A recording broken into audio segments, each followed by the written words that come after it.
네, 그 51페이지에 가보시면은요, 탄력성과 응용 이렇게 나와 있습니다. 네, 거기 한번 보도록 할게요. 자, 우리가 이제 여기 보시면 수요 곡선에 대해서, 공급 곡선에 대해서 이렇게 얘기를 합니다. 수요 곡선이 있고, 공급 곡선이 있고, 이렇게 돼 있어요. 자, 그런데 우리가 지난번에 얘기한 것처럼 여기 어떤 외부 충격이 발생했다라고 할게요. 뭐 태풍이 이렇게 쿵 이렇게 왔다고 합시다. 태풍이 쿵 이렇게 왔어요. 태풍이 이렇게 오게 되면은 그러면 당연히 공급 곡선이 좌측 이동해서 비용이 증가하는 거니까 이게 사과라고 하면 사과의 생산물이 팍 줄어들 거 아닙니까? 그런데 태풍이 있을 때 우리는 분석을 이렇게 스텝 바이 스텝으로 할 거예요. 첫 번째 스텝은 자, 태풍이 불었는데 어떻게 영향이 있니 없니? 이게 이제 첫 번째요. 영향이 있냐 영향이 없냐 이렇게 있고요.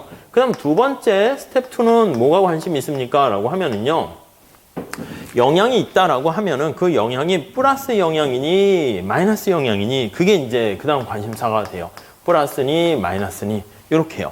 그 다음에 스텝 3 이렇게 보시면은 자, 그러면 태풍 같은 경우에는 영향이 공급에는 있는데 수요에는 영향이 없겠죠. 물론 있을 수도 있는데 여러분 사과를 좋아하는 선호, 취향 이게 태풍 분다고 갑자기 사과 맛이 떨어지고 이러는 건 아니잖아요. 그러니까 수요에는 영향이 없다고 보고요. 공급에는 영향이 있다라고 이렇게 볼 거예요. 자, 그러면 영향이 있다라고 하면은요. 그 다음에 그 영향이 긍정적인 영향이니 부정적인 영향이니 이렇게 갈 거예요. 그럼 태풍이 불게 되면 이게 사과 생산량이 줄어들어요. 그러니까 당연히 부정적인 영향이 된다.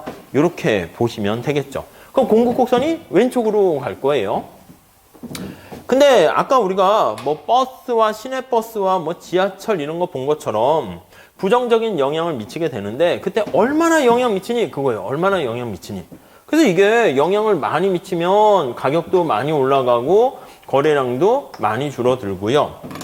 그 다음에 여기 나와 있는 것처럼 조금 영향 미치면 거래량이 조금 줄어든다라는 거 알 수가 있을 겁니다. 자, 그러니까 그 다음에 스텝 3가 얼마나 많이 영향을 미치는가라는 정도에 우리가 이제 관심이 있게 되는 거예요.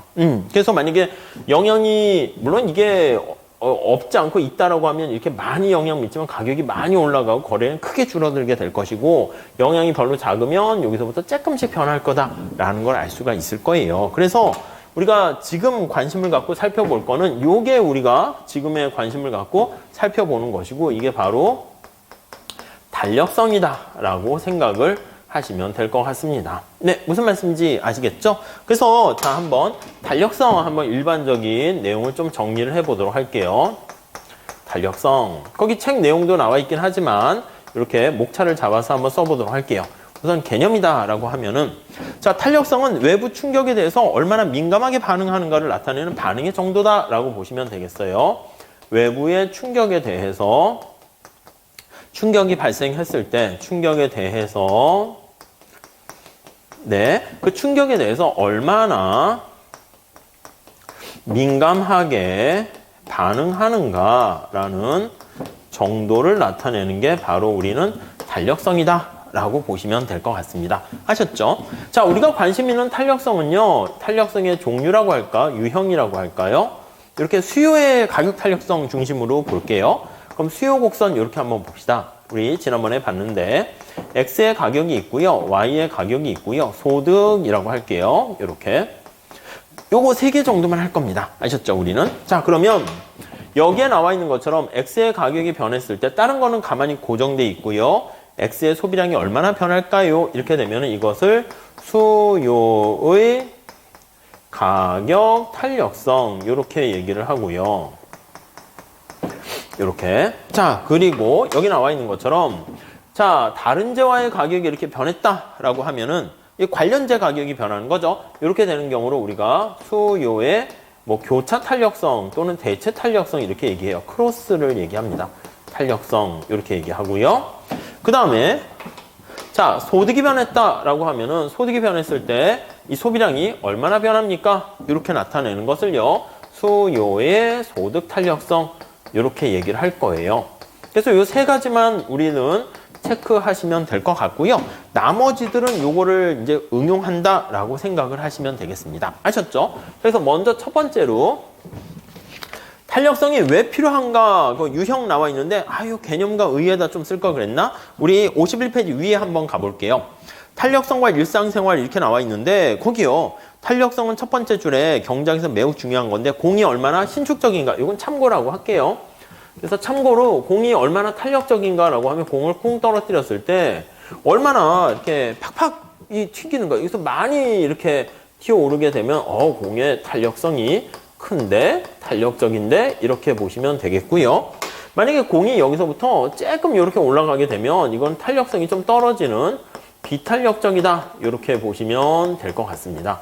그래서 우리가 공이 탄력적이냐 그렇지 않느냐 그 쓰는 것도 마찬가지고 거긴 뭐 예를 들었는데 옆 사람의 옆구리를 팍 찔렀을 때 반응하는 정도가 어머나 깜짝 놀라는 사람이 있고 뭐야 이렇게 하는 사람이 있고 그러면 깜짝 놀라는 사람한테는 탄력적이시군요 이렇게 하면 되겠고요. 쿡 찔렀는데 반응이 없어 뭐 여러 가지가 이유 있겠죠. 뭐 옆구리에 살이 많거나 뭐 이러면 찔러도 감각이 없을 수도 있고 뭐 등등등 뭐 그런 사람은 반응이 작을 수가 있을 겁니다. 그래서 그런 경우 우리가 생각할 수 있어요. 자 그래서 밑에 탄력성의 개념과 구하기 나와 있는데 자 그거 거기 두 번째 줄에 보시면 거기 나와 있죠. 탄력성은 가만히 있는 어떤 균형 상태에서 어떤 외부적인 충격이 발생했을 때 얼마나 민감하게 반응하는가를 나타내는 민감도다. 이렇게 얘기를 하고요. 나중에 거시경작에서 승수효과라는 거 배울 텐데 그것도 탄력성과 같은 메커니즘이다. 라고 보시면 될 것 같습니다. 자, 그래서 우리 세 번째는 이렇게 한번 볼게요.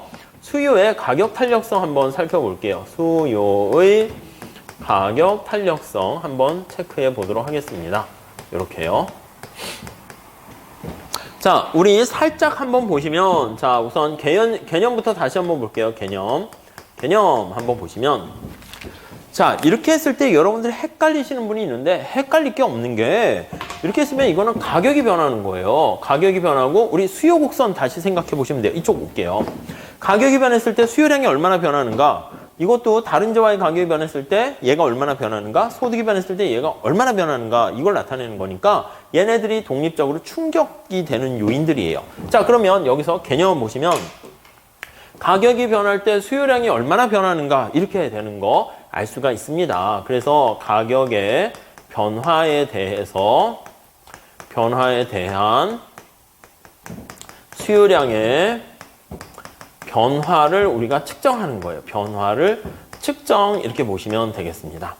근데 이건 엄밀한 개념은 아닙니다. 왜냐하면요. 우리가 측정 방법을 한번 체크해 볼게요. 측정 방법 한번 보시면 자, 우리가 탄력성을 얘기할 때요. 단위에 대한 문제가 발생할 수 있어요. 무슨 말씀이냐면 얼마나 뭐가 민감하게 변했니 라고 하는데 예를 들어서요. 우리가 이게 센티미터로 했을 때 100cm에서 110cm로 변했다라고 하면은 우리가 델타 변화 전과 변화 후의 차이를 기준으로 하면 얘는 델타가 10만큼 이렇게 변하게 되는 거잖아요. 근데 이거를 미터로 나타내면 1m가 바로 1.1m가 이렇게 되는 거니까 이 경우는 어떻게 됩니까? 라고 하면 0.1만큼 변했다라는 것을 알 수가 있습니다. 이해 가시죠? 자, 그러니까 우리가 단위에 따라서 사실은 얘가 고무줄 이거 잣대가 달라지는 거랑 비슷하게 아니 어떤 센티미터 고무줄로 쟀느냐 미터 고무줄로 쟀느냐에 따라서 우리가 뭔가 기준을 잡아야 되는데 기준이 오락가락 할 수 있어요. 그래서 이제 학자들이 고민을 해본 결과 야 그러면 새로운 단위를 만들자. 측정 방법은 우리가 퍼센트지라는 단위를 이용하게 되면 단위를 이용해서 그래서 단위의 문제를 퍼센트라는 새로운 단위를 만들어서 단위의 문제를 해결한다라는 게 이제 기본적인 방법이에요. 아니 퍼센트지면 뭐가 되는 겁니까? 이거는요 원래 기준 자체가 퍼센트니까 100cm에서 10cm 변한 거잖아요. 그럼 이건 10% 변하게 된 거죠. 100분의 10 이렇게 되니까. 미터로 변했을 때도요. 미터가 1m에서 0.1m 변하는 거니까 역시 이것도 10% 이렇게 변하는 것을 우리가 알 수가 있습니다. 이해가 되시죠? 그러면 단위에 따른 문제를 우리가 해결할 수 있는 걸 알 수가 있고요. 그래서 우리가 변화율이라는 방법을 사용하게 돼요. 이게 변화율이에요. 퍼센트지가 변화율이라는 것을 사용할 거예요. 그래서 우리가 엄밀한 개념을 쓰게 되면은 여기에 가격 변화 이렇게 되면 안 되고 가격의 변화율이라는 게 들어가야 돼요. 수요량의 변화율이라는 게 여기 이렇게 들어가야지 엄밀한 정확한 개념이 됩니다. 자, 그래서 측정 방법을 보시면 뭐 탄력성의 E자라고 쓸게요. 아니면 입실론 이렇게 쓰게 되는 건데 가격의 탄력성이니까 하점자 이렇게 가격 이렇게 썼어요. 자, 그러면 이걸 계산할 때 충격 주는 게 가격이 얼마나 변했습니까 하면 가격의 변화율 이렇게 될 거예요. 가격의 변화율 대비 그 다음에 수요량의 변화율 이렇게 돼요. 수요량의 변화율 이렇게 됩니다. 자, 이거를 가격의 변화율 이렇게 나타내면은 이게 어떻게 됩니까 하면 가격이 원래 얼마였었는데 우리가 하점자 X 쓸까요? XJ 가격이니까 얼마나 변했니? 이렇게 되는 거 알 수 있고요. 곱하기 100% 이렇게 되는 것을 알 수 있습니다. 그 다음에 수요량의 변화율은 수요량이 얼마였었는데 얼마나 변했니? 이렇게 되고 곱하기 100% 이렇게 되는 것을 알 수 있어요. 자, 그래서 우리가 식을 쓸 때는 이렇게 쓰시는 게 원래 이제 정확하게 되는 건데 우선 첫 번째는 뭘 알 수 있냐면 어쨌든 얘와 얘는 지워져요. 분모 분자 다 똑같으니까. 근데 우리가 나중에 2차 노동경제 할 때 쓰시긴 해야 돼. 처음부터 그냥 지워버리시는 것보다 이렇게 쓰시고 그 다음 나중에 이렇게 삭제돼서 지운 다음 해도 상관없지만 처음에는 그냥 써주시거나 하시는 게 더 나을 것 같고요. 자, 이거를요, 우리가 그 델타가 이제 변화 전과 변화 후를 나타내는 거니까 델타끼리 좀 표현을 해 보도록 할게요. 그러면 여기는 델타 px분의 델타 qx 이렇게 돼 있고요. 그 다음 qx분의 그 다음에 px 이렇게 돼 있는 거 알 수가 있습니다. 이렇게 분모분의 분자 요거 뒤집어진 거 알 수가 있어요. 요게 탄력성을 구하는 공식이에요. 그래서 거기에 보시면은 52페이지에 이미 바꿔가지고 거기다 써놨습니다.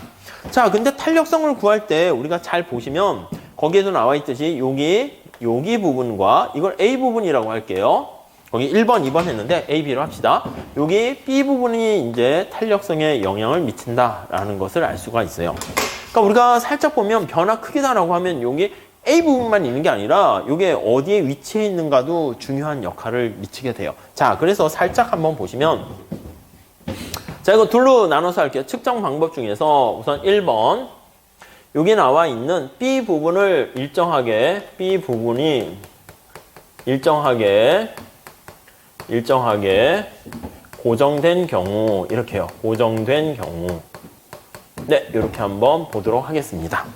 자, 그러면 B 부분이 고정되어 있다라고 하면 B가 없다라고 생각을 해보세요. 그럼 A 부분이 크게 되면 탄력성이 커지겠죠. 그래서 델타 PX분의 델타 QX가 이게 만약에 커지게 되면은 그러면 탄력성은 커지게 된다. 이렇게 생각을 하시면 될 거예요. 이해되시죠? 근데 요걸 한번 잘 눈여겨보세요.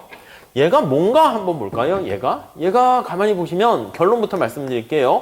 기울기의 역수다라고 생각을 하시면 될 것 같습니다.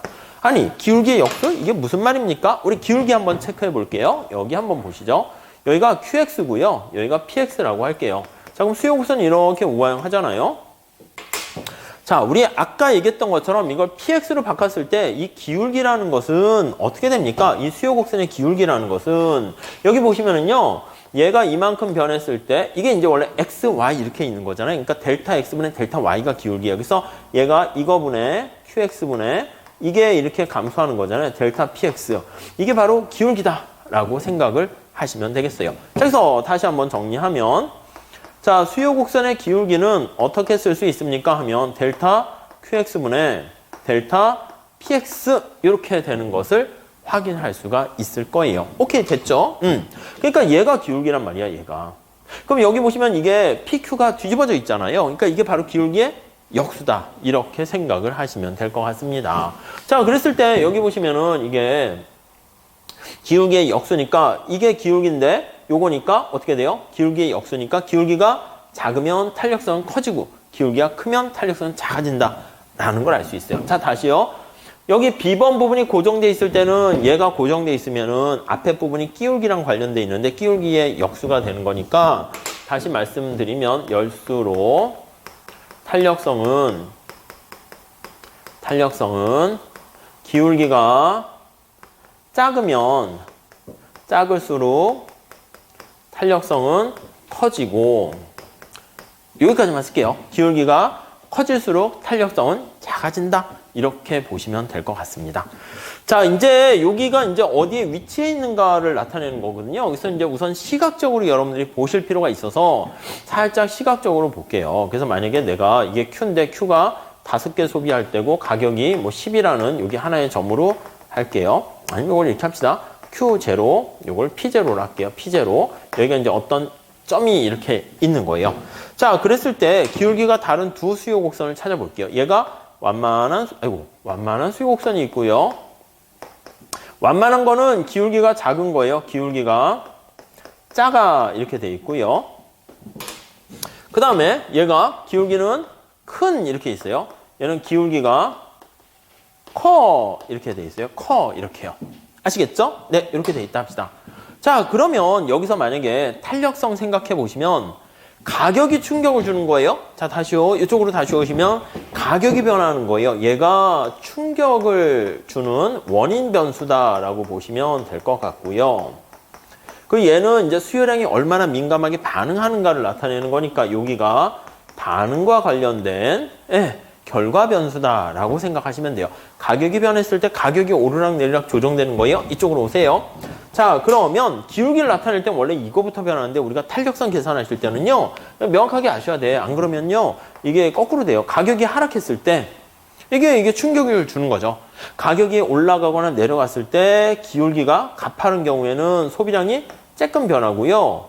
기울기가 완만하게 되면은 그러면 소비량이 이렇게 많이 변한다라는 것을 알 수가 있습니다. 이해 가시죠? 그래서 기울기가 작을수록 어떻게 된다? 수요의 가격 탄력성은 커진다라는 것을 시각적으로 알 수 있습니다. 아니, 저거 고정시켰다는 게 뭡니까? 예, 탄력성 위치에도 다르기 때문에 여기 요 점에서만 우리가 얘기를 할 수가 있는 거예요. 그건 나중에 조금씩 더 익숙하게 될 겁니다. 자, 다음에 두 번째 봅시다. 두 번째는 자, 지금은 요거 B 부분을 고정시켜 놓고 A 부분이 다를 때 이렇게 얘기했잖아요. 두 번째는 A 부분을 고정시켜 놓고 B가 다를 때 이렇게 합시다. 그래서 A 부분이 일정하다라는 가정하에 일정하게 고정되어 있는 고정된 경우를 상정해 볼게요. 자, A 부분이 뭐라고요? 기울기랑 관련된 거예요. 이 얘기는 다른 말로 얘기하면 뭐라고 할 수 있습니까? 라고 하면 기울기가 동일한 경우, 같은 경우 이렇게요.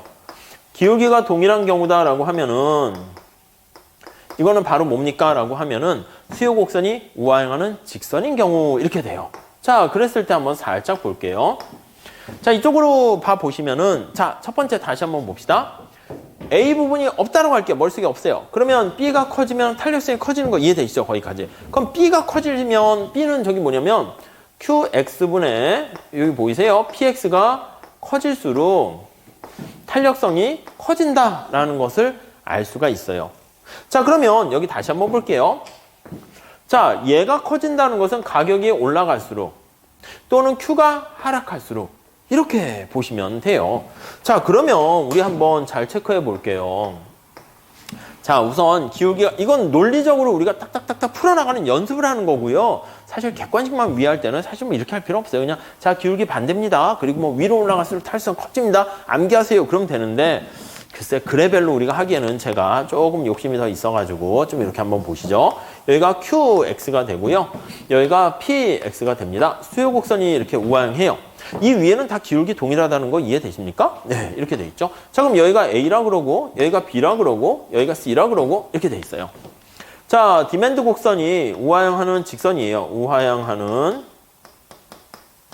직선인 경우 어떤 위치에 따라서 탄력성이 달라지게 되는 거예요. 자, 그러면 지금 살펴본 것처럼 A에서 B로 갈수록 B에서 C로 갈수록 자, 뭐가 어떻게 달라지는 겁니까? 첫 번째는 가격은 어떻게 돼요? 가격 올라가는 거 아닙니까? 가격? 그럼 여기 보시면 가격 올라가고요. Q는 어떻게 됩니까? Q는 줄어드는 거 보이지 않으세요? Q는 작아지고 있어요. 자, 여기다 정리를 해볼게요. A에서 B로 가고 또 C로 갈수록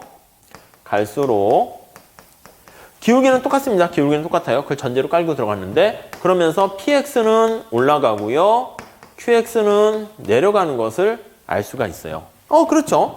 자, 이러한 과정을 거치게 돼요. px는 올라가고 qx는 작아지게 되는 이런 상황이 되는 것을 알 수 있는데, 이렇게 될 때 탄력성 어떻게 됩니까? 커진다라는 거 알 수 있죠. 그러니까 이 A에서 B로 C로 갈수록 탄력성은 어떻게 됩니까? 라고 하면 커진다라는 것을 우리는 확인할 수가 있습니다. 이 기하학적으로 우선 보는 겁니다. 자, 그래서 이렇게 갈수록 우리는 탄력성은 탄력적이 된다, 아니면 탄력성은 커져. 이렇게 생각을 하시면 되겠어요. 우선 여기까지 좀 정리를 하시면 될 것 같고요.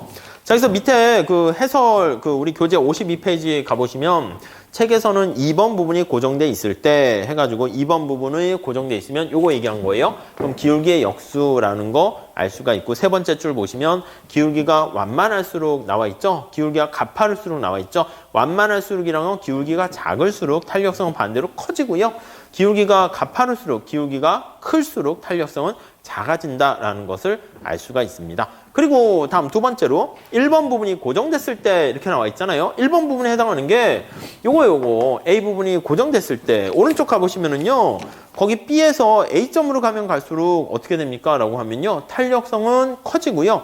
C점으로 밑으로 내려갈수록 요거랑 좀 다르게 쓰긴 했어요. 그럴수록 탄력성은 작아진다, 이렇게 보시면 되겠습니다. 자, 여러분 잠깐 여기다 한번 보시면은, 여러분 우리가 제품 같은 거 생각할 때 우리 생활에 꼭 필요한 필수제가 있어요. 필수제가 뭐가 있을까? 뭐 치약이라든가 이런 거 있잖아요. 아니면 뭐 밥이라든가 쌀이라든가 이런 거요. 꼭 우리 생활에 필요한 게 되는 거고요. 사치제가 있습니다. 사치제는 뭡니까? 라고 하면 말 그대로 소득 탄력성 가지고 보통 소득에 대해서 뭐 판단은 하지만, 우리가 이제 명품 이런 것들이 사실 보면 우리가 어머 사치스러워 이렇게 얘기한단 말이에요. 여러분, 가격이 50% 하락하거나 가격이 올라갔을 때 소비하는 사람들은 어디에 민감하게 반응할까요? 이거에 민감하게 반응하지. 명품 가방이 만약에 50% 할인하게 되면 여러분들 어떻게 해요? 와, 이건 가서 빨리 사야 돼. 달려가는 게 막 달려가겠죠. 근데 치약 가격이 비싸지거나 쌀 가격이 비싸지거나 싸지면, 그래도 이거 뭐 치약 뭐 비싸다고 가격도 싼 거지. 치약이 만약에 1,000원인데 너무 싼 치약 쓰나? 이게 만약에 50% 올라가서 1,500원으로 이렇게 비싸졌어요. 가격이 상승했어. 50%나 올라간 거잖아요. 그때 우리가 우와 비싸다 해서 뭐 치약 쓰지 말아야지 그래서 소금으로 막 하고 그래요? 그래도 뭐 좀 그렇긴 하지만 사게 되겠죠. 근데 이게 명품 가방이 1,000만 원짜리예요. 1,000만 원. 오, 엄청나게 만짜가 들어갔는데 차이가 크게 느껴지네. 근데 가격이 1,500만 원으로 돼버렸어요. 이렇게. 이것도 50% 상승한 거잖아요. 근데 사람들은 어떻게 돼요? 와, 뭐야, 왜 이렇게 비싸 해서 소비량이 팍 줄어든다고요. 그러니까 우리가 이제 뭘 알 수 있냐면, 이거는 변화한 거는 사실 비슷하긴 하지만, 사실 이게 변화율로 봐야 되긴 하지만, 이쪽에 있는 것처럼 가격 자체가 C는 어떻게 돼요? 가격이 고가잖아. 그리고 거래량은 어떻게 돼요? 소비량이 작잖아. 우리가 명품이라는 게 뭐야? 가격은 비싸면서 너도 나도 갖고 다니면 그게 명품입니까? 저도 아예 책 강의를 명품 노동 경작 할까? 그럼 명품은 아무나 쓰는 게 아니까 수강생도 제안해서 받는 거야. 자, 심사를 거쳐서 30명 이상 안 받습니다. 괜찮지 않아요? 30명 이상 안 받고 가격도 비싸게 받는 거야. 정확한 가격은 제가 안 봐서 모르겠지만 10몇만 원, 20만 원 이게 아니라 자, 200만 원 받겠습니다. 이렇게 하고 한 30명만 하고 더 이상 안 받아. 근데 완전히 올 케어를 해줘가지고 그 30명은 거의 한두 명 빼놓고는 다 합격한다 합시다. 근데 막 매년 오려고 막 줄 서는 거야. 제발 저는 진짜 노경을 사랑하고요. 이렇게 해서 면접 봐가지고 수험생을 막 괜찮지 않아요? 그렇게 해볼까? 명품은 아무나 쓰는 게 아니고 아무나 듣는 강의는 아닙니다. 이런 식으로 해가지고 하는 거. 여기 신림동은 또 다른 행시나 이런 거는 명품 비슷하게 하는 그런 게 또 되게 비싼데도요. 그 인기가 많대요. 농사도 그렇게 할까? 자꾸 저렴하게 막 이렇게 하는 것보다. 아무튼 그 얘기는 딴 얘기인데 이거요. 사치제라는 게 가격도 비싸고 소비하는 사람들도 작잖아요. 그러니까 여기가 어떻게 된다? 사치제에 가까운 게 여기에 해당한다. 라고 생각하시면 되겠습니다. 필수제에 해당하는 게 어떻게? 이거요. 너도 나도 다 갖고 있고 생활에 꼭 필요한 거잖아요. 그러니까 필수제는 가격에 덜 민감해. 그러니까 탄력성이 작고 이쪽으로 갈수록 탄력성이 크다. 그것도 조금 머릿속에 살짝 체크해 두시면 되겠어요. 그리고 하나만 더 할게요. 하나만. 이건 참고해서 써놓으세요. 참고해가지고 뭘 쓰시면 되겠습니까? 라고 하면요. 이 탄력성을 계산할 때 이게 약간 편법으로 계산하는 건데요. 수요 곡선이 우하면 직선이다. 그럼 여기 나와 있는 것처럼 C점에서의 탄력성을 구하세요 라고 하면은요. 이게 분모분의 분자다 이렇게 보시면은 이게 탄력성 구하는 공식이에요. 아셨죠? 굉장히 쉬워요. 여기가 만약에 30이고요. 여기가 만약에 20이야. 이렇게. 그럼 탄력성 구하세요 하면은 요 길이는 분모분의 분자인데 요 길이는 10, 요 길이는 20 하니까 10분의 20 해서 탄력성이 2 이렇게 되는 것을 알 수가 있고요. 자, 하나만 더 해볼게요. 여기에다 할게요. 여기. A라고 할게요. 여기는 점점점에서 여기 봤는데 여기가 만약에 10 이렇게 있다 할게요. 요거 그냥 크게 안 그려도 이해되시겠죠? 그럼 분모분의 분자면 어떻게 될까요? 여기는 분모분의 분자 이렇게 돼서 얘는 20분의 10 해서 2분의 1 이렇게 되는 거 알 수가 있습니다. 자, 그래가지고 우리가 그 책에는 그렇게 나와 있는데 그래가지고 만약에 그림을 그렸는데 수요곡선이 이렇게 있어서 뭐 기울기는 달라도 상관없어요. 정확하게 얘가 절반을 이렇게 잘라가지고 지나가는 점이 여기가 만약에 B점이다 이렇게 되면은요. B점에서의 탄력성은 어떻게 됩니까? 라고 하면 분모분의 분자 이렇게 돼 있으니까 탄력성은 1 이렇게 되는 것을 알 수가 있어요. 그래서 우리가 이제 구하는 방법은 이렇게 분모분의 분자 이렇게 해도 되고요. 삼각형의 닮은 꼴을 이용해 가지고 분모분의 분자 이렇게도 얘기를 할 수가 있어요. 이것도 분모분의 분자 해서 이렇게도 얘기를 할 수가 있습니다. 아셨죠? 네, 그렇게 정리를 하시면 될 것 같습니다. 자, 그 다음에 요거 좀 한번 보시고요. 이게 수요 가격 탄력성 측정 방법이에요. 제가 좀 지울게요. 세 번째, 밑에 거기 보시면 탄력성과 기업의 판매 수입 나와 있는데 그게 사실 이제 의미가 있는 거예요. 우리 노경에서도 많이 쓸 거예요. 세 번째. 자, 탄력성과 판매 수입 이렇게 할게요. 얘 가격 탄력성이니까 가격 탄력성과 기업의 판매 수입 아니면 소비자 입장에서는 이제 총 지출 이렇게 되는 거예요. 여러분, 우리가 기업의 판매 수입은요, 이거 어떻게 됩니까? 라고 하면은, 아까 잠깐 본 것처럼, 얼마짜리 하는 물건 몇 개 팔았니? 이게 바로 판매 수입이에요. 우리가 영어로 쓸 때는, 토탈 레버뉴 해가지고요, TR로 많이 쓸 거예요. 그래서 요거 TR은 어떻게 됩니까? 라고 하면, P 곱하기 Q, 이렇게 됩니다. 네, 아시겠죠? 자, 그래서 학원이 만약에 아이스크림을요, 1,000원에 판매했었는데 1,000원에 팔았는데 10개가 팔렸다고 할게요.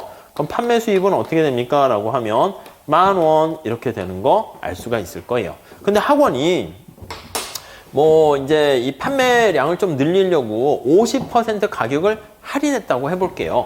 그래서 가격 할인하면 어떻게 가격 할인 이벤트 하면은 오실 건가요? 뭐 아이스크림이냐 아니면 뭐 그런 거에 따라 다르죠. 아이스크림 같이 콜라나 아이스크림 같이 이렇게 표준화된 제품은 그냥 뭐 거의 뭐 비슷비슷하니까 가격이 중요한 역할을 하게 되는 것이고 뭐 학원 강의 같은 거는 무조건 가격 할인한다고 뭐 누가 가겠어요. 뭔가 검증되거나 뭔가 이렇게 좀 있는 거는 뭐 사실 가격이 비싸도 이게 하겠죠. 그러니까 가격이 중요한 영향은 아니라고요. 근데 아무튼 500원으로 이렇게 가격을 50% 할인하게 되면 왜 가격 할인을 합니까? 라고 하면은요, 500 이렇게 가격을 절반으로 다운시켰는데 비탄력적이어서 사람들이 뭐 가격 할인한다고 가냐 해서 늘긴 늘었는데 12개 이렇게 팔렸다 합시다. 그러면 어떻게 돼? 가격을 깎았더니 오히려 수량이 늘긴 늘었는데 조금 늘어가지고 이건 어떻게 돼요? 그냥 6,000원 이렇게 돈을 벌게 되는 거잖아요. 판매 수입이 오히려 감소해요. 아니 그러면 학원이 왜 그러면 가격 할인을 합니까? 라고 하면은요, 만약에 가격을 500원 이렇게 할인했는데 소비량이 이렇게 30개 이렇게 가격은 이렇게 절반 할인을 했는데 소비량이 10에서 30만큼 엄청나게 많이 증가하게 되면 하나당 얻게 되는 판매 단가는 이렇게 절반밖에 안 되지만 박리담에 비슷하게 판매량이 되게 많아져 가지고요, 이득을 얻게 되는 거예요. 이렇게 되면 어떻게 되겠어요? 15,000원 해가지고 네, 오히려 판매 수입이 증가할 수 있다고요. 자, 그러면 이게 이제 중요한 건데 탄력성이 왜 중요합니까? 하면 우리가 어떤 새로운 상품을 출시했는데 그게 시간이 오래 지나게 되면은 이제 점차 수요가 주니까 가격이라도 할인해 볼까? 뭐 그런 생각을 하는데 가격을 할인했을 때 언제 판매 수입이 증가할까요? 라고 하면은 여기에 나와 있는 것은 가격에 대해서 Q가 민감하게 반응할 때 그때 판매 수입이 증가한다라는 것을 알 수 있습니다. 아셨죠? 그래서 가격 탄력성과 판매 수입 보면은 자, 기업이 가격을 인하해요. 가격 인하 시 가격 탄력성이 큰 경우에는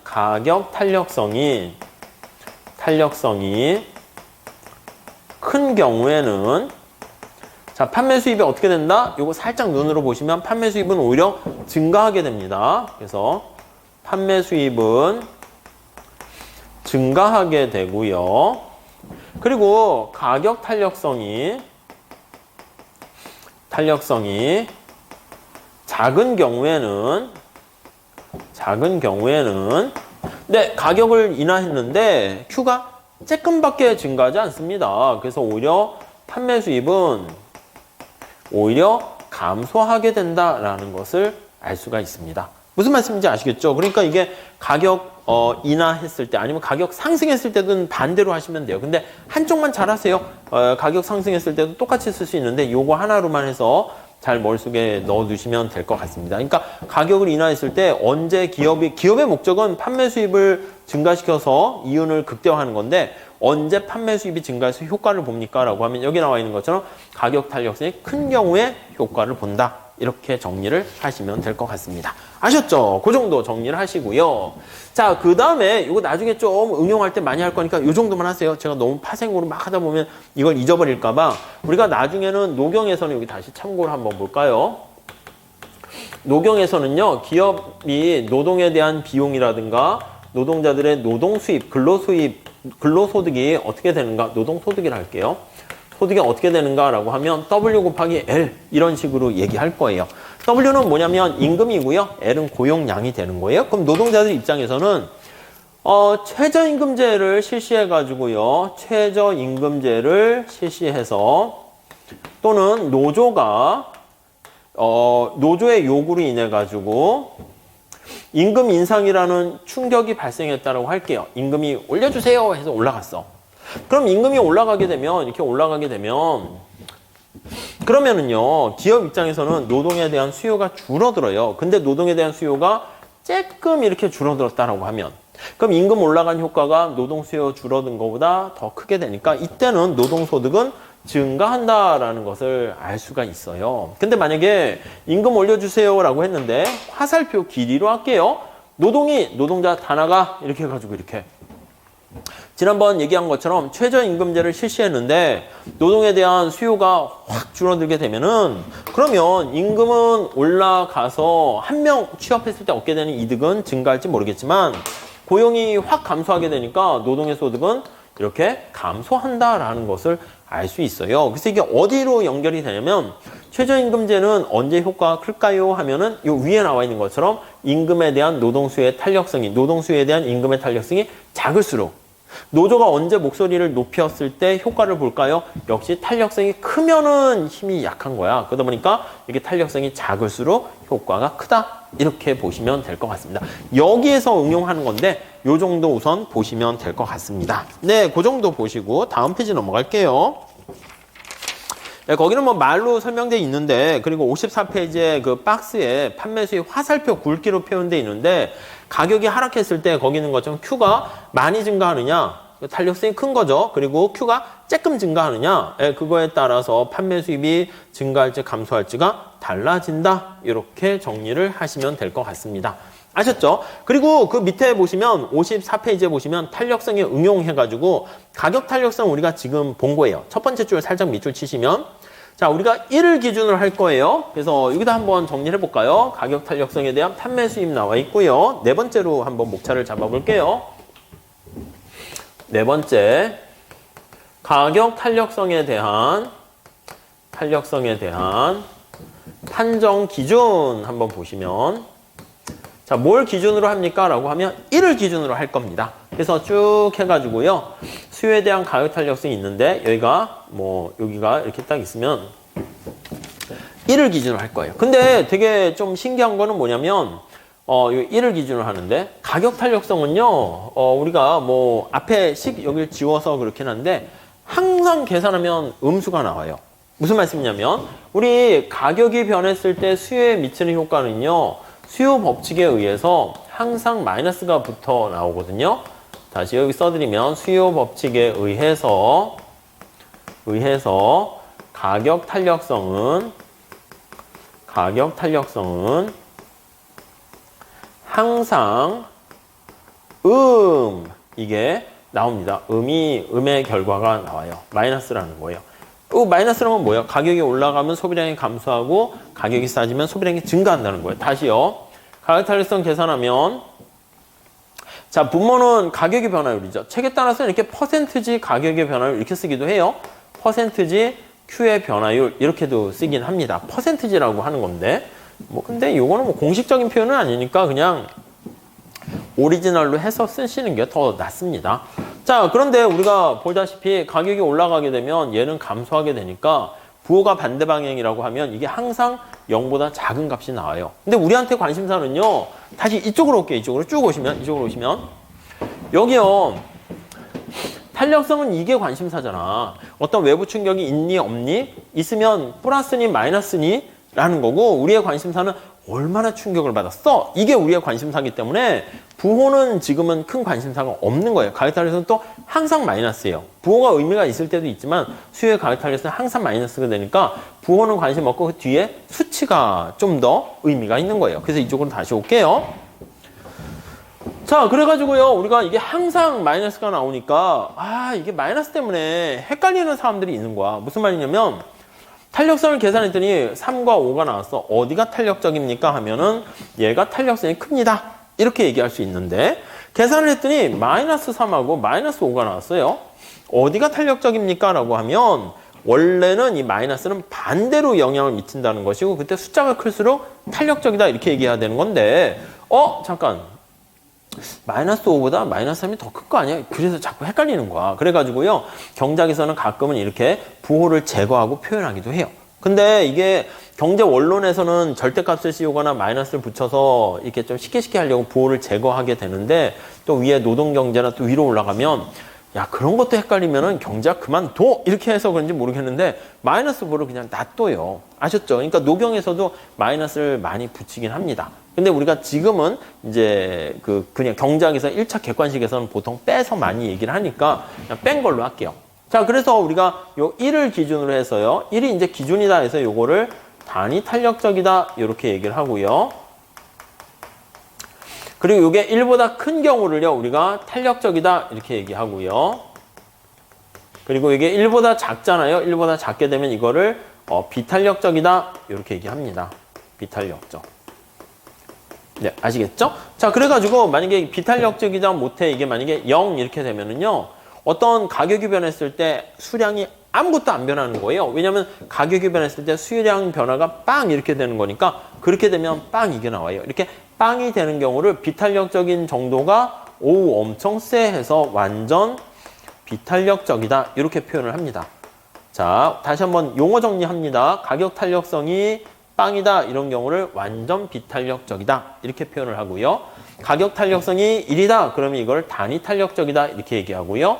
1보다 크면 탄력적이다 이렇게 얘기하고요. 크다 못해 저 무한대까지 가버린다 이렇게 되면 이거는 완전 탄력적이다 이렇게 이름을 붙이게 됩니다. 아시겠죠? 그래서 요거 완전 탄력적이다 이렇게 용어를 정리하시면 될 것 같습니다. 요 정도 체크하시면 될 것 같고요. 자, 그래서 거기에 다시 한번 볼게요. 그래서 가격 탄력성은요, 가격의 변화율에 대한 첫 번째 줄 보세요. 수요량의 변화율이 1보다 크면 탄력적이고 1보다 작으면 비탄력적이다. 이렇게 얘기를 하고요. 두 번째 줄도 봐주세요. 탄력성이 비탄력적이다라고 하면 1보다 작은 거라고 그랬죠. 그거는 쌀과 소금과 같은 필수재 같은 게 보통 탄력성이 작아요. 가격이 비싸던 싸던 우리는 하루에 3끼를 먹어야 되는 거잖아요. 그리고 탄력성이 큰 경우에는 사치품 같은 경우가 있어요. 골프채라든가 명품 가방이라든가 이런 것들은 사치제가 된다. 그래서 홈쇼핑에서 갑자기 명품 가방이나 골프채를 절반 가격으로 할인한다고 그러면 뭐야 이거 사야 되나? 이런 생각이 든다고요. 근데 밥 같은 경우는 자 밥값을 5,000원 하던 것을 신림동에서 2,000원에 하겠습니다. 그럼 어떻게 하루에 5끼, 6끼 먹어요? 그거 아니지. 그래도 3끼 위가 크기가 제한돼 있잖아요. 그렇게 되는 거니까 그렇게 크게 영향을 받지는 않는다. 이렇게 보시면 되겠습니다. 이게 이제 가격 탄력성과 관련된 전체적인 내용이다라고 보시면 되겠고, 자 가격 탄력성과 관련해서요 55페이지에 가보시면 소득 탄력성과 대체 탄력성은 좀 이따 다시 한번 볼 거고요. 그 다음에 가격 탄력성의 결정 요인 그걸 한번 볼게요. 5번 가격 탄력성의 탄력성의 결정 요인 이렇게요. 자, 우선 제일 중요한 게 뭐가 있냐라고 하면은요.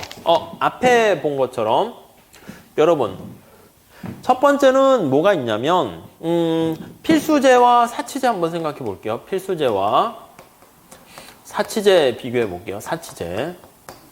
아니 사치제는 이제 원래 이건 소득 탄력성 해야 되는데 가격 탄력성도 살짝 관련이 있어요. 지금 얘기한 것처럼 필수제 같은 경우는 가격 탄력성이 작죠. 그래서 얘는 가격 탄력성이 작다 이렇게 보시면 될 것 같고요. 뭐 버스나 지하철 가격이 뭐 2배 오르면 뭐 어떻게 걸어서 오실 거예요? 어쩔 수 없잖아. 택시 타면 되잖아.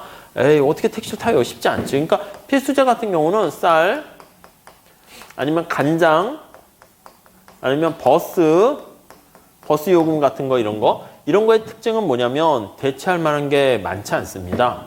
그래서 대체재가 풍부하지 않습니다. 아니면 여기서 하나 더 할까요? 담배 이런 거요.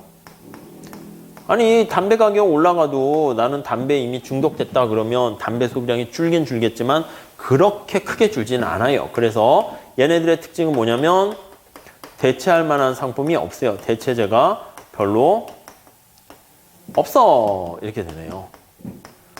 그러니까 내가 가격이 올라가도 버스 가격이 올라가도 뭐 지하철로 가면 모를까 근데 지하철 공공요금이 다 올라갔어. 그럼 내가 뭐 갈 데가 없잖아요. 뭐 자전거 타고 갈 수도 그렇고 이렇게요.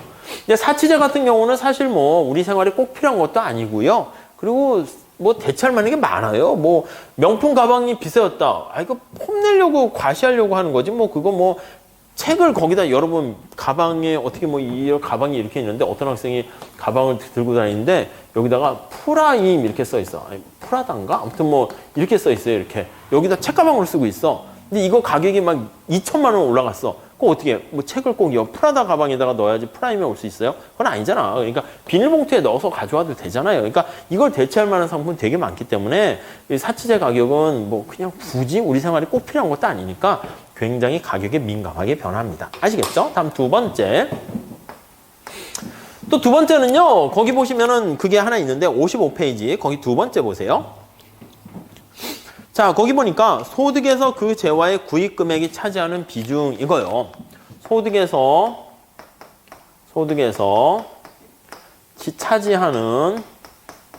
차지하는 그 지출액의 비중이다라고 보시면 되겠습니다.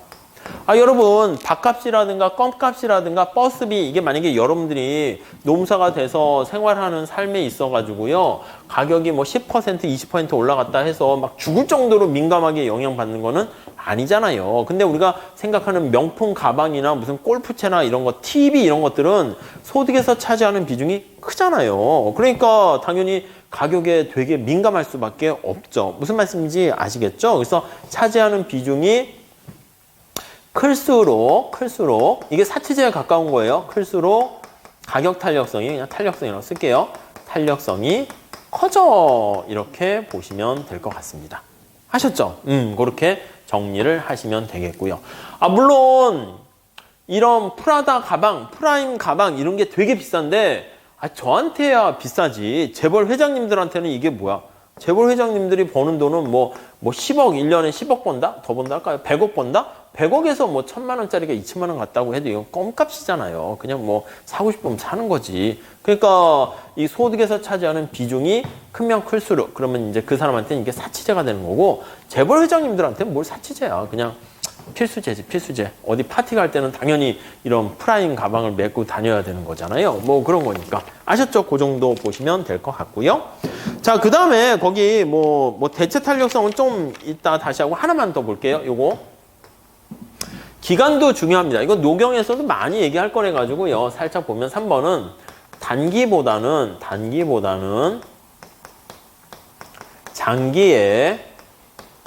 장기로 갈수록 탄력성이 커져 이렇게 보시면 되겠습니다. 아시겠어요? 자, 우리 다시 한번 볼게요. 담배 생각합시다. 담배. 예를 들어서 담배 같은 경우에는 이게 탄력성이 작아요. 왜냐면 내가 버는 소득에서 차지하는 비중도 작고요. 이미 나한테는 담배 중독됐고 담배는 밥은 안 먹어도 담배는 펴야 되는 필수제가 된 거야. 커피는 안 마셔도 담배는 펴야 된다 합시다. 제 얘기가 아니고 전 담배를 안 핍니다. 담배를 폈다 그러면 제가 보기에는 죽을 때까지 필 것 같아가지고 왠지 막 손대서는 안 될 것 같은 거 있잖아요. 이 담배가 저한테는 개인적으로 그런 것 같아요. 그래서 아예 입에 댄 적이 없는데 담배 가격이 만약에 비싸졌다 할게요. 담배 가격이 올랐어.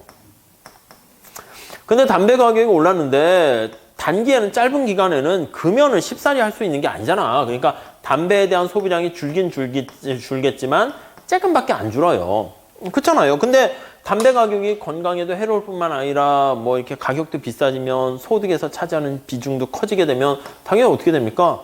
담배에 대한 소비량이 장기로 갈수록 기간이 길면 이렇게 민감하게 변하게 되죠. 확 줄어들게 돼요. 그러니까 탄력성이 커지게 된다. 얘는 장기, 얘는 단기 이렇게 보시면 될 것 같아요. 이해하실 수 있겠죠? 네, 이렇게 정리하시면 돼요. 아니면 휘발유 생각해 보세요. 휘발유도 마찬가지예요. 휘발유. 자, 휘발유를 보시면은요. 휘발유의 가격이 만약에 비싸진다 합시다. 단기에는 어떻게 석유나 휘발유 안 쓰고 뭐 어떻게 뭐 우리가 살 수 있어요? 전기나 휘발유 가격 살 수 없어요. 그러니까 비탄력적으로 작동하게 되는데 시간이 길게 지나게 되면 어떻게 됩니까? 휘발유에 대한 그 가격은 그렇죠. 우리가 휘발유를 안 쓰면 되는 거지 뭐. 안 쓰니까 뭐 전기차라든가 다른 수소차라든가 이런 대안을 마련하거나 연료를 효율적으로 만들 수 있는 새로운 방법을 만들어내니까 휘발유를 사용하는 수요량이 팍 줄어든다라는 거 알 수가 있습니다. 이걸 좀 잘 이해하시고요. 그 이해하셔야지 이게 나중에 그 노동경제학 가면 연기 때 아마 들으신 분들은 알겠지만 뭐 힉스 마샬에 대한 노동 수요에 대한 임금 탄력성이 언제 커지는가 그거 할 때 그대로 쓰게 됩니다. 그러니까 우리 시험도 말은 탄력성인데 이게 노경에도 다 나오고 막 그렇습니다. 그래서 뭐 경영만 뭐 인사 경주에 겹치는 게 아니라 사실 우리 시험은 뭐 거시에 저쪽 뒤에 빼놓고는요 그냥 미시 얘기는 다 겹친다라고 보셔도 돼요. 뭐 완전 경쟁 독점 그것도 우리 들어갈 건데 그거 다 그냥 노경에서도 다 씁니다. 아셨죠? 자, 그 정도 보시고 자, 다음에 우리 탄력성 중에서 소득 탄력성하고요 대체 탄력성 한번 봐보도록 할게요. 자, 이거는 그냥 따로 번호를 안 매겨도 될 것 같고요. 소득 탄력성 한번 볼게요. 탄력성.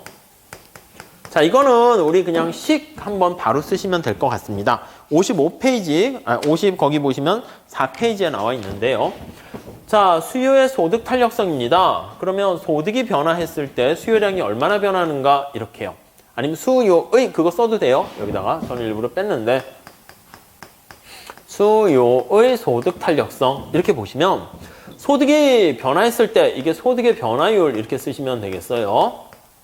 소득의 변화율 대비 수요량의 변화율 뭐 원래는 수요의 변화율 해도 되는데 원래 이제 관심사가 소득이니까 소득이 내생 변수로 가서 량자를 넣어도 큰 상관은 없어요.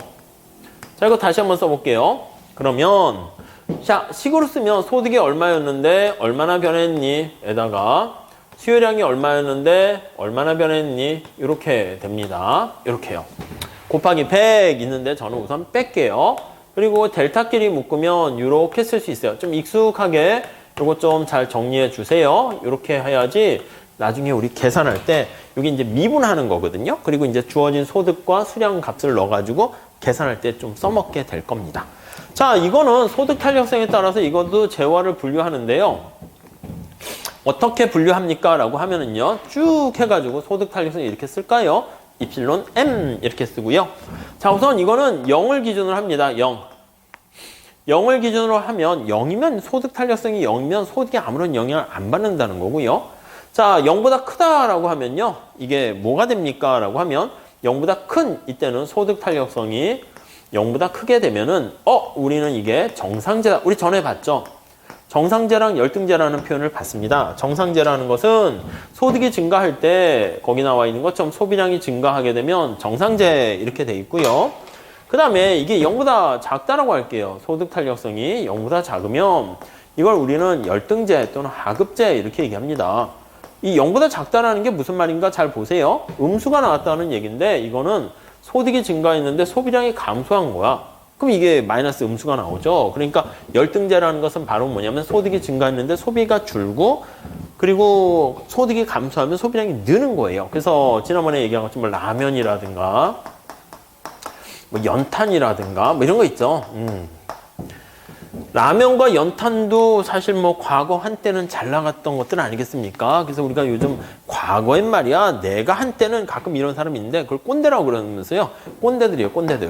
누가 뭐 라면도 먹고 싶어서 먹는 줄 아나요? 지금 내가 돈이 없으니까 네가 잘 나갔지. 연탄, 뭐 다른 대체 에너지가 없으니까 뭐 무슨 귀뚜라미 보일러, 기름 보일러 이렇게 하고 싶은데 연탄 쓴 거지. 누가 뭐 이렇게 되냐? 뭐 이렇게 되는 거죠. 그리고 하나만 더 할게요. 이를 기준으로 해서요, 또 나누게 됩니다. 자, 소득이 증가하는데 이를 기준으로 해가지고요, 0과 1 사이에 이렇게 위치하게 되면요, 이거야말로 진짜는 가격에 변하는데 크게 변하지 않는다 해서 이거를 필수제다, 이렇게 얘기를 하고요. 그리고 이 필수제는 소득 탄력성이 0보다 크고 1보다 작은 경우, 이렇게 생각을 하시면 되겠고, 자, 그리고요, 얘가 1보다 큰 경우 해볼게요. 1보다 큰 경우, 이렇게 하면 이 경우가 어떻게 됩니까? 하면 이게 사치제다, 이렇게 보시면 되겠어요. 그래서 얘는 1보다 크다, 이렇게 정리를 하시면 되겠어요. 아셨죠? 네, 그렇게 체크하시면 되겠어요. 그러니까 0을 기준으로 하고, 그러니까 시험 문제는 객관식이니까 이렇게 좀 나올 수 있어요. 그래서 뭐 0을 기준으로 한번 나누고 1을 기준으로 해서 사치제나 필수제나, 그러니까 필수제랑 사치제 모두 다 어떻게 된다? 정상제 중에서 라고 보시면 되겠습니다. 네, 이 정도만 보시면 되겠고, 그 다음에 55페이지 한번 보시면 대체 탄력성 나와 있는데, 이 재화가 뭐 헷갈리면 이제 뭐 교차 탄력성 이렇게도 써요. 이제 무슨 대체 관계냐, 교차 관계냐, 뭐 이렇게 해서 표현을 하게 되는데, 자, 이거는 저 왼쪽에 나와 있는 X제에 대한 수요에 대한 표현을 다시 한번 볼게요. 뭐가 변합니까 하면 Y제 가격이 변했을 때 이렇게 되는 거예요. 다른 거는 필요 없고요. 자, 그랬을 때 교차 탄력성은 이렇게 하첨자로 이렇게 쓰게 되면, 자, 뭐가 변합니까 하면 얘가 변하는 거예요. Y제 가격이 변했을 때 X에 대한 소비량이 얼마나 어떻게 변하는가, 그걸로 보도록 할게요. 자, 그래서 여기다가는 뭐가 들어가냐면 Y제의 가격 변화율 이렇게 되고요. 가격 변화율. 그리고 여기다가는 X제에 대한 수요량의 변화율 이렇게 됩니다. 이렇게요. 자, 식을 쓰면 어떻게 됩니까? 라고 하면은요, X제, Y제에 대한 가격이 변했으니까, 자, 이렇게 쓸게요. 델타 Y가 얼마 변했을 때 X의 수량이 얼마나 변했는가, 그리고 QX분의 PY 이렇게 되는 거 알 수가 있어요. 근데 여기서는요, 변화 크기는 사실은 우리가 가격 탄력성은 똑같고요. 여기서는 부호가 좀 더 의미가 있어요. 그래서 부호를 잘 보셔야 돼요. 여기서는 부호를 항상 마이너스가 아니기 때문에 부호를 남겨줘야 돼요. 소득 탄력성도 사실은 그래서 부호를 남겨줍니다. 그러니까 원래는 그래서 가격 탄력성만 절대값해서 부호를 없애는데, 요즘은 에이 뭐 그냥 가격 탄력성 뭐 원래 마이너스라는 거 알고 있으니까 그냥 거기다가도 요즘은 마이너스를 그냥 붙이고 나오게 돼요. 자, 아무튼 여기 보시면, 자, 우선 재화의 특성을 가만히 보면 지난번에 본 것처럼 뭐 XY 뭐 커피와 홍차라고 그랬습니까? 커피와 홍차와의 관계 이렇게 있다 합시다. 그 홍차가 Y제예요. 자, 여기다 보시면 홍차 Y의 가격이 비싸졌어요. 그럼 홍차의 소비량은 감소할 거 보시고요. 그럼 커피의 소비량은 증가한다라는 거 알 수가 있어요. 살짝 보시죠. 커피와 프림 한번 볼게요. 2번. X제랑 Y제가 있는데 X제가 커피가 되고요. Y제가 프림 이렇게 돼 있습니다. 이렇게. 자, 그러면 프림의 가격이 비싸지게 되고요. 그러면 프림에 대한 소비량이 감소하게 되고요. 그 다음에 커피의 소비량은 덩달아 같이 감소한다라는 것을 알 수가 있겠습니다. 자, 그래서 여기 나와 있는 것처럼 Y제 가격이 비싸졌을 때 이렇게 X의 소비량이 이렇게 비싸지게 되면은 이게 교차 탄력성이 0보다 크다 이렇게 되면 이러한 재화는 우리가 대체제 관계다 이렇게 얘기를 할 수가 있고요. 암기하셔야 됩니다. 그래서 교차 탄력성이 0보다 크면 대체 관계 이렇게 되고요. Y제 가격이 비싸졌는데 그 크기가 원래 탄력성의 관심사인데 여기서는 부호가 좀 더 포인트예요. 왜냐면 이렇게 되면 교차 탄력성이 어떻게 돼요? 부호가 반대 방향이니까 교차 탄력성이 0보다 작아서 음수가 나오면 두 재화의 관계는 보완제 관계다라는 것을 알 수가 있겠습니다. 여기까지 좀 잘 보시면 될 것 같고요. 요거 관련된 거는 우리가 객관식 문제를 좀 풀면서 계산 문제도 보고 이제 뭐 여기 나와 있는 것처럼 뭐 쌀이라든가 휘발유라든가 또는 명품 가방이라든가 뭐 그런 말 문제도 우리가 보시게 될 겁니다. 뭐 요게 이제 약간 원론틱하게 이제 하다 보니까 탄력성을 본문에 집어넣으면 이게 페이지가 또 막 20페이지, 막 15페이지까지 늘어나요. 막 그림까지 그리면. 그래서 좀 산으로 갈 것 같아서 아예 부록으로 넣어놓긴 했는데 요 정도만 좀 보시면 여러분들 문제 푸는 데는 전혀 지장 없고요. 탄력성과 관련된 거는 이제 노동경제할 때 노동시장에서도 우리가 임금 탄력성 해가지고 똑같이 볼 거고요. 오히려 더 나가서요. 파생 수요까지 우리가 신경 써서 봐야 되는 거니까 뭐 충분한 연습은 많이 하시게 될 겁니다. 자, 이렇게 보시고요. 우리 잠깐 쉬었다가 문제는 뭐 다음 시간에 풀고요. 조금 더 그거는. 그리고 어떤 걸 할 거냐면 소비자 선택 이론 파트로 들어가도록 할게요. 잠깐만 쉬었다 하겠습니다. 네.